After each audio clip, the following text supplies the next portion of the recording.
I sat on a wooden bench outside Vanderbilt University Hospital, clutching my hands together until my knuckles turned white. The spring air carried the sweet scent of blooming dogwoods, and sunlight danced on the glass facade of the hospital. Yet none of it reached me. My husband, Daniel Carter, was lying in the intensive care unit behind those walls, fighting for his life against an enemy we never saw coming. People passed by, their conversations soft and ordinary, and for a second, I wished I could be one of them. Just another woman enjoying a warm afternoon, laughing about where to grab dinner or what to plant in her garden. But I wasn't that woman anymore. My world had narrowed to a hospital room and the relentless beeping of medical machines. Daniel used to be unstoppable. He was the kind of man who would work a 12-hour day building custom furniture, then come home and still have the energy to cook dinner and ask me about my day. He had this way of smiling that made you believe everything would be okay, even when life felt heavy. He was my safe place, my steady ground, and now, watching him fade, I felt like I was standing on quicksand. 6 months ago, we thought we had a lifetime. We talked about vacations we couldn't afford yet, a bigger house for the kids we still dreamed of having, maybe even a dog. Then Daniel came home one night pale and exhausted, brushing off his fatigue as just a long day. But the tiredness lingered, deepened, and turned into unexplained bruises and nights when he struggled to catch his breath.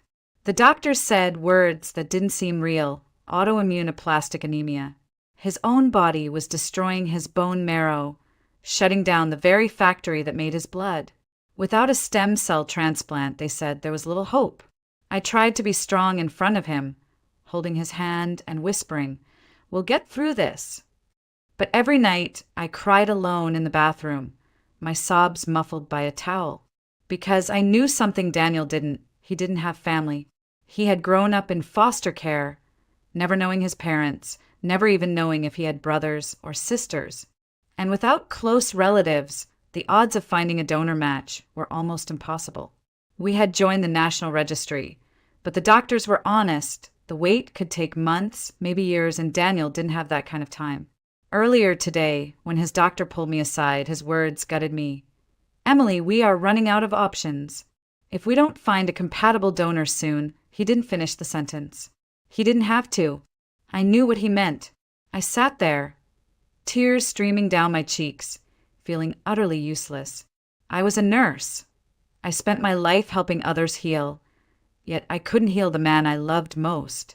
I thought about the life we had built together, our little wooden house on the edge of Nashville, the rocking chair he made for me on our first anniversary, the framed note he once wrote that still hangs by the kitchen door, "You are my always." The thought of losing him was unbearable, and still, deep down, a voice whispered that I might have to prepare for it. I hated myself for even thinking it, but grief had already started to coil its icy fingers around my heart. Then, as if the world wasn't cruel enough, I overheard something, a conversation that would change everything. I met Daniel on a night when life felt light and ordinary, long before hospitals and medical charts consumed our days. I had just finished my final exam at nursing school, exhausted but free, and my friends dragged me to a little cafe in downtown Nashville. It wasn't fancy, just an old brick building with worn wooden floors and the smell of roasted coffee that clung to everything. I remember him walking in like it was yesterday. He was carrying a paper bag of hardware from the local supply store, his jeans dusty from work, and there was this calmness about him, the kind of quiet confidence that makes you look twice. He smiled shyly when our eyes met and asked if the seat across from me was taken. We talked for 2 hours that night about everything and nothing, how he loved building furniture, how I wanted to work in pediatrics, how we both hated olives but loved peach cobbler. When he laughed, really laughed, his eyes crinkled in the corners, and something in me just knew. From that night on, Daniel became a constant in my life. He showed up with small surprises: a jar of honey from a roadside market, a wildflower bouquet wrapped in butcher paper, a new book because he remembered I'd once said I wanted to read it. He had a way of making the mundane feel like magic. 2 years later, we were standing under an old oak tree, saying our vows in front of family and friends. I wore my mother's pearl earrings, and Daniel cried openly when he saw me walking down the aisle. He wasn't the type of man who tried to hide emotion. He believed in showing love fully without hesitation. We moved into a small wooden house on the edge of town. A fixer-upper Daniel insisted he could handle himself. And he did. He spent weekends sanding floors, building shelves, and even crafted a rocking chair for me as an anniversary gift. That chair still sits on our porch, a silent witness to countless evenings of us rocking side by side, watching fireflies dance in the Tennessee twilight. Life felt full, even if it wasn't perfect. The only thing missing was children. We started trying soon after the wedding, expecting it to happen easily, like it seemed to for everyone else around us. But month after month, nothing changed. Doctors said my body wasn't cooperating, that I might never conceive naturally. We tried treatments, hormone shots, endless appointments, and eventually IVF. The first attempt failed. So did the second. With each negative test, I felt a little more broken, as if my body had betrayed both me and him. But Daniel, he never once blamed me. He would hold me on those nights when I cried until my head ached, whispering, "Emily, this doesn't change how much I love you." He even suggested adoption, talking excitedly about how many children needed homes, how we could still have a family. I wanted to be happy with that idea, I really did, but part of me still longed to see a child with his blue eyes and that crooked half-smile he wore when he was trying not to laugh. One day, after another failed cycle, I collapsed in his arms, apologizing through tears, saying, "You deserve a wife who can give you a family." He gently tilted my chin so I would meet his eyes and said, "Emily, I didn't marry you for children. I married you for you. You are my family." That was Daniel, steadfast, kind, and selfless. He could have been angry, resentful, even distant. Instead, he chose love every single time. Looking back now, I realize how those struggles prepared us for what was coming. The nights we held each other through disappointment, the dreams we reshaped together, they became the blueprint for surviving the storm that was about to hit. Because when Daniel fell ill, the world as we knew it collapsed. And yet, even lying there weak and pale, he still tried to be the strong one. He joked about hospital food, teased me about worrying too much, and told me we'd get through this, just like we'd gotten through everything else. But deep down, I knew this was different. This was life and death. And I wasn't ready to imagine a life without him. It started so quietly that we didn't even notice at first. Daniel would come home from the shop earlier than usual, brushing off his fatigue with a smile. "Just tired, Em. Long day, that's all." But the tiredness didn't fade. It grew heavier, like something invisible was pulling him down every day. Then came the bruises. Small at first, like he had bumped into a workbench, but soon they appeared without reason, purple blotches blooming across his arms and legs. One night, I woke up to the sound of him gasping for breath, clutching his chest as if he couldn't get enough air. The nurse in me knew something was wrong. I begged him to see a doctor, and when he finally agreed, I thought it would be something simple, a vitamin deficiency, maybe stress. Instead, we were led to a hematology specialist who ordered every test imaginable. I'll never forget the moment the results came back. The doctor sat us down, his face too serious, his words deliberate. "Daniel, you have aplastic anemia. It's rare, and in your case, it's severe. Your bone marrow is shutting down." I felt like the air had been knocked out of me. Daniel just nodded, calm as always, and asked, "What do we do?" The answer was both simple and impossible. You need a bone marrow transplant. Without it, your body can't produce blood cells. But the process requires a donor match, ideally a sibling or close relative. I remember looking at Daniel, silently begging him to say there was someone, but I already knew there wasn't. Daniel had grown up in foster care, bounced from home to home, never knowing his parents or any siblings. He had no family tree to turn to, no one to call. We signed up for the National Donor Registry immediately, but the doctors were honest. It could take months, maybe longer, to find a compatible stranger. And Daniel didn't have that kind of time. The disease moved fast. He became pale, his strong hands trembling when he tried to pick up a cup. The man who once built furniture until midnight now struggled to walk across the living room. Even then, he tried to protect me. He joked about the hospital gowns, about how he'd always wanted to try that bald look once his hair started thinning from medication. At night, when he thought I was asleep, I could hear him whispering prayers under his breath, asking for strength, not for himself, but for me. I'd hold his hand in the hospital bed and force a smile, saying things like, "We're going to beat this." But inside, I was terrified. Terrified of losing him. Terrified of waking up to an empty house. Terrified of facing a life I hadn't planned for. One afternoon, after another round of transfusions, the doctor pulled me aside. His voice was gentle, but carried the weight of finality. "Emily, we are running out of options. If a match doesn't come through soon, I'm afraid he doesn't have much time." I nodded, unable to speak, feeling the tears burn behind my eyes. I had seen death before.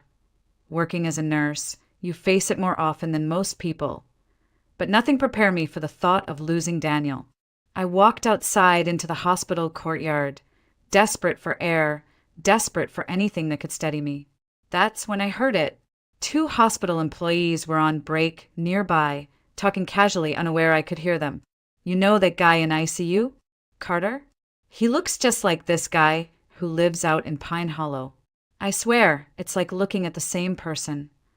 My heart stopped. Pine Hollow, a small mountain town just a couple of hours away? Could it be nothing more than coincidence? Or could it mean Daniel had family out there, someone who might be a match? For the first time in weeks, I felt something I hadn't dared to feel. Hope. Fragile, trembling hope, but hope nonetheless. I stood frozen in the courtyard, their words echoing in my ears. "He looks just like this guy who lives out in Pine Hollow." Pine Hollow was a small mountain town, about a 2-hour drive east of Nashville. I had only been there once during nursing school for a community outreach program. It was the kind of place where life slowed down, where people still waved at strangers passing by. Could it be a coincidence? People resembled each other all the time, but something inside me whispered otherwise. Daniel had grown up in foster care, abandoned at birth with no information about his family. He had spent years wondering if there was someone out there with his same eyes, his same crooked smile, someone who might actually share his blood. I remembered the time he almost tried to find his biological parents. We were sitting on our porch one summer night when he admitted, "Sometimes I think about looking for them, but what if they didn't want me then? Why would they want me now?" His voice had carried a quiet ache when I didn't know how to soothe. So he buried the thought, focused on building a life with me, choosing to believe that family was what you built, not what you were born into. But now, family wasn't just an abstract idea. It could mean the difference between life and death. That night, I barely slept. I sat at Daniel's bedside, holding his hand while the machines hummed softly. His skin was pale, his breathing shallow but steady. I whispered, "I'm going to fix this, Danny. I don't care what it takes." The next morning, I marched into work and filed for emergency leave. My boss, bless her heart, didn't ask many questions. She knew Daniel's situation and just hugged me before signing the form. I packed a bag, my heart pounding with a mix of dread and determination. I didn't even know the man's name, only that he lived in Pine Hollow and apparently looked like my husband. I had no plan, just a single picture of Daniel on my phone and a fragile thread of hope.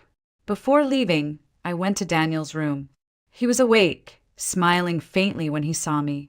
"You look like you're about to take on the world," he teased, his voice weak but warm. I kissed his forehead and whispered, "I might be." He tried to ask more, but I stopped him. "Don't worry about it, okay? Just rest. I'll be back before you know it."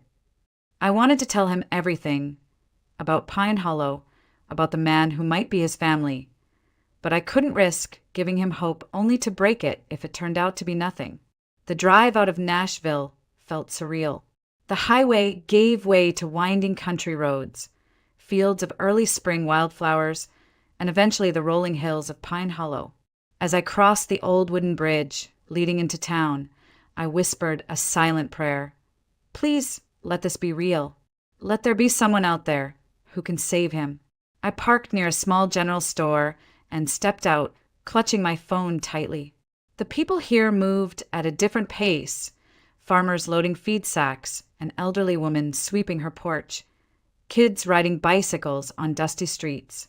Every face I saw, I studied carefully, searching for some trace of Daniel's sharp jawline, his eyes, anything. I stopped at the general store and approached the clerk, a man in his 50s with kind eyes. Excuse me, I'm looking for someone. I don't know his name, but people say he looks like this. I showed him Daniel's photo. The man's eyes widened immediately. You're probably talking about Luke Henderson. Lives out by the cornfields on County Road 6. Yeah, he does look like that. My heart skipped. Could you give me directions? He did, and I thanked him before heading back to my car. My hands trembled on the steering wheel as I drove toward what might be the answer to every desperate prayer I'd whispered in the past few months. I didn't know if this Luke Henderson was actually related to Daniel, but I knew one thing for sure. I was about to find out. The road to County Road 6 was little more than a stretch of cracked pavement winding through tall pines and open fields. A soft drizzle began to fall, the kind that seemed to hang in the air like a fine mist, clinging to my windshield and blurring the edges of the horizon. I slowed as I spotted the mailbox with faded white letters. Henderson. The house behind it was old, weathered, and surrounded by a field of corn stubble and muddy tire tracks. A rusted swing creaked in the wind, and somewhere in the distance, a dog barked. For a moment, I sat in the car, gripping the steering wheel, my pulse thudding in my ears. What if I was wrong? What if I was about to knock on a stranger's door and make a fool of myself? But then I thought of Daniel, his frail hand clutching mine, his smile trying to hide the fear in his eyes, and I stepped out of the car. The wooden steps groaned as I climbed them. I knocked, lightly at first, then harder when no one answered. After a moment, the door creaked open. A man stood there, taller than I expected, broad-shouldered but slightly stooped, with dark blonde hair falling loosely over his forehead. His eyes my breath caught. They were the same piercing blue as Daniel's, the same shape, the same intensity. He blinked at me. Can I help you? His voice was deep, cautious, with a rough edge like someone who hadn't had to entertain strangers often. I held out my phone with trembling hands, showing him the picture of Daniel. This is my husband.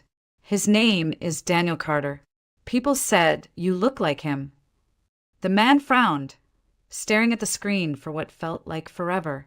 His expression shifted, confusion, disbelief, and something almost painful. He rubbed the back of his neck. Well, I'll be damned, he looked at me again, softer now. Who are you? Emily. I'm his wife. He stepped aside. You better come in. The inside of the house was humble, wood floors, mismatched furniture, the faint smell of coffee and motor oil. He gestured to a chair. Sit. You're saying he's your husband. I nodded, clutching my bag in my lap. He's in the hospital. He's very sick. He needs a bone marrow transplant.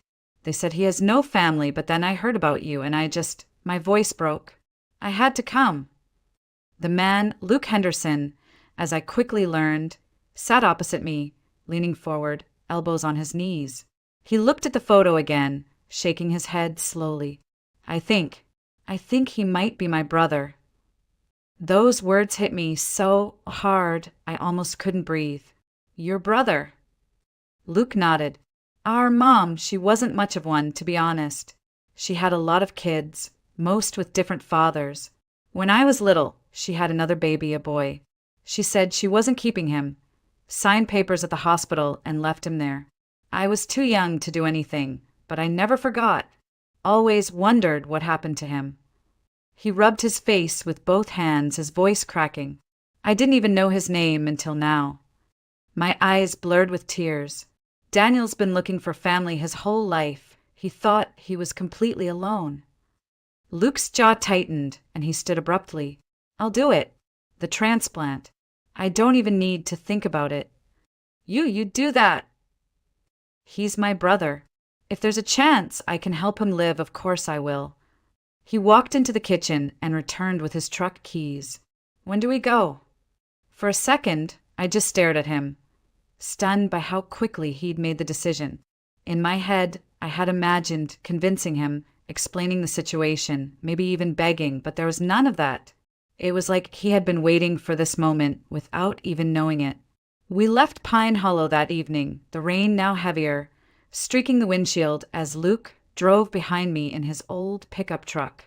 My chest felt lighter for the first time in months. There was still fear, there was always fear, but now there was also something else. Hope that felt solid, like ground under my feet.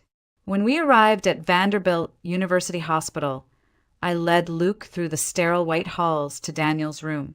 Daniel was awake, propped up by pillows, his skin pale, but his eyes brightening when he saw me, then narrowing in confusion when they shifted to Luke. For a long moment, no one said a word.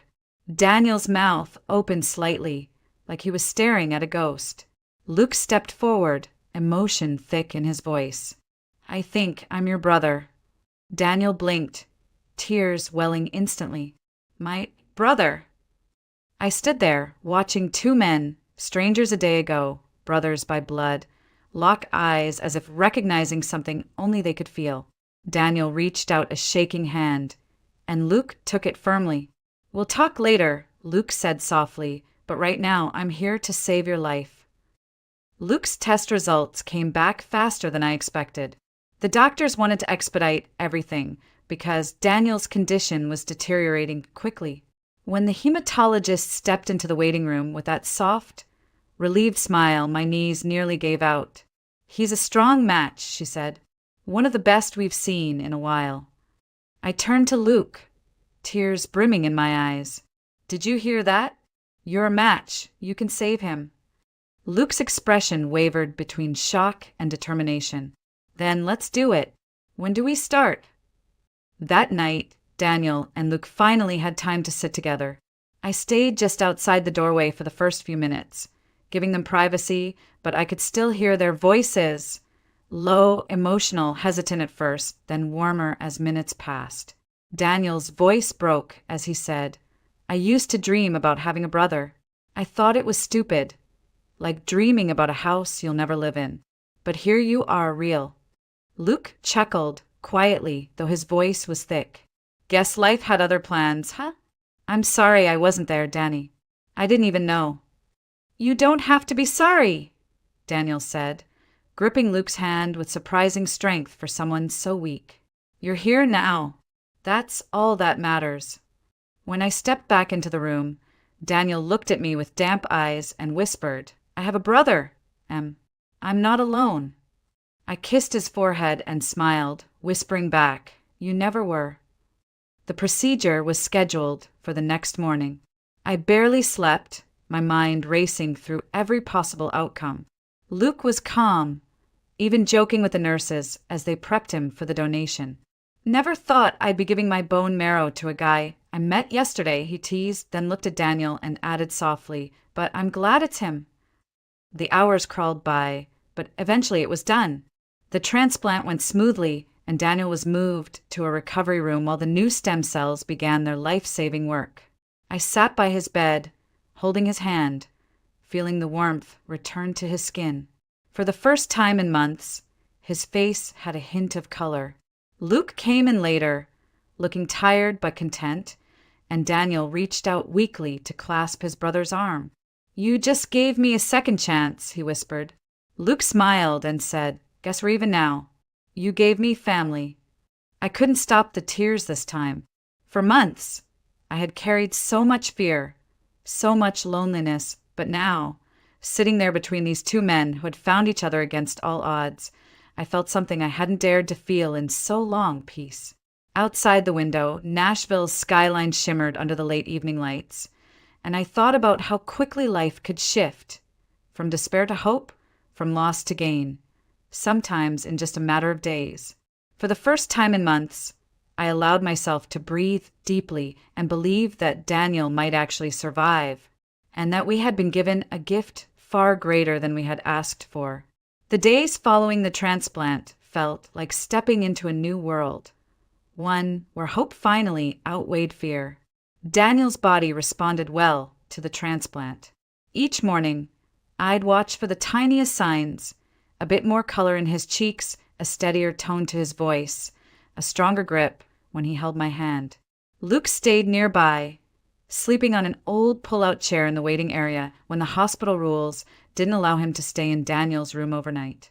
He never complained. One evening, I brought him a cup of coffee and found him staring at Daniel through the glass, a look of quiet awe on his face. "He's really my brother," he said softly, as if still convincing himself. Daniel began to regain his strength slowly, and one crisp autumn afternoon, he took his first steps outside since the transplant. I walked beside him as he shuffled carefully along the hospital's garden path, sunlight flickering through the changing leaves. "I forgot how good fresh air feels," he whispered, squeezing my hand. A week later, Daniel was discharged, and we returned to our little wooden house on the edge of Nashville, this time with Luke following in his old pickup truck, a permanent addition to our lives. The house felt different now, fuller somehow, like it had been waiting for this reunion all along. In the weeks that followed, Luke became a regular presence. He and Daniel would sit on the porch in the evenings, sharing childhood memories, at least what little Daniel had of his foster homes, and Luke filling in gaps about their mother, their early years, the siblings Daniel had never met. One evening, Luke handed Daniel a small, worn pocket knife with their father's initials carved into the handle. "It's all I have left of him," Luke said quietly. "I want you to have it." Daniel held it with shaking hands, tears slipping silently down his cheeks. The community of Pine Hollow sent cards, prayers, even casseroles when they heard what had happened. People I'd never met sent notes like, "Family is everything. Hold each other close." There was something profoundly healing about strangers caring enough to reach out. It reminded me that goodness still existed everywhere, even in the hardest seasons. Months passed, and Daniel grew stronger. His hair began to thicken again, his laugh returned, and he started building furniture in the garage. Slower than before, but with that same spark of creativity he'd always had. One evening, he pulled me outside to the porch where a brand new rocking chair sat, crafted with careful precision. "For you," he said simply. I sat down and felt tears blur my vision as I rocked gently, the chair creaking with a familiar warmth. We also welcomed Luke into our traditions. Sunday dinners became a staple, filled with laughter and quiet gratitude. Sometimes I'd catch Daniel and Luke looking at each other with these half smiles, like they still couldn't quite believe they'd found each other. One particularly golden autumn evening, Daniel and I walked along a tree-lined road near Pine Hollow, hand in hand, watching leaves swirl in the breeze. Luke was ahead of us, laughing as he carried his young niece, his best friend's daughter, on his shoulders. Daniel squeezed my hand gently. "You know," he said, "I used to think being an orphan meant I'd always be alone, but I was wrong. I have you, and now I have him too." I looked at him, feeling the truth of those words settle deep in my chest. "Family isn't always about blood, Danny," I whispered, "but sometimes it is, and it's beautiful." That night, as we sat around a small bonfire behind Luke's house, the flames casting soft glows on everyone's faces, I felt something I hadn't in so long, a calm certainty that we were going to be okay. Life had broken us down, yes, but it had also put us back together in ways we never expected. I rested my head on Daniel's shoulder, listening to Luke telling a story about their childhood neighborhood, and thought to myself, this is it. This is what healing feels like. Our story had begun in despair, but it didn't end there. It ended with family, with second chances, with a brother found, and a life renewed. And as I closed my eyes, the crackle of the fire and Daniel's warm hand in mine, I realized something powerful. Sometimes life gives you exactly what you need just when you're about to lose hope.